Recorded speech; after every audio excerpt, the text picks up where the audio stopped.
Excise and anti narcotics force Kalat نے منگچر خزینی کے area میں بڑی اہم اور کامیاب کارروائی، ٹرک کے خفیہ خانوں سے لاکھوں روپے مالیت کی اعلیٰ کوالٹی کی چرس برآمد کر لی۔ Director general excise and anti narcotics south zone ہب محمد زمان خان کی خفیہ اطلاع پر excise and anti narcotics Kalat منشیات اسمگلنگ کے خلاف کامیاب کارروائیاں جاری رکھے ہوئے ہیں۔ خفیہ اطلاع ملنے پر منگچر خزینی کے ایریا میں دوران گشت ٹرک کے خفیہ خانوں سے لاکھوں روپے کے چرس برآمد کر لی گئی۔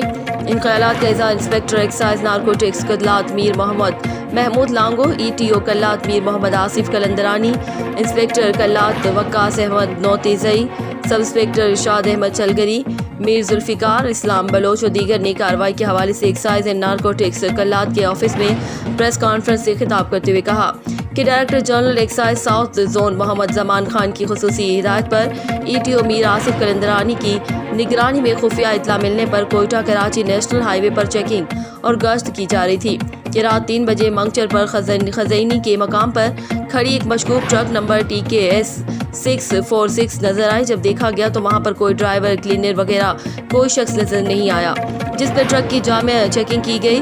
چیکنگ کے دوران ٹرک کے خفیہ خانوں سے 100 کلو چرس برآمد کی گئی۔ ایک ٹرک قبضے میں لے لیا گیا اور گرفتاری نہیں ہوئی۔ انہوں نے کہا کہ ٹرک میں خرابی ہونے پر کھڑی کی گئی تھی، تاہم گشت دیکھ کر رات کی تاریکی کا فائدہ اٹھا کر اسمگلرز فرار ہونے میں کامیاب ہو گئے تھے۔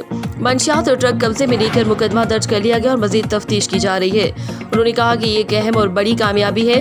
منشیات، گٹکا، پان سمیت دیگر اسمگلروں کے خلاف کارروائی جاری رہے گی۔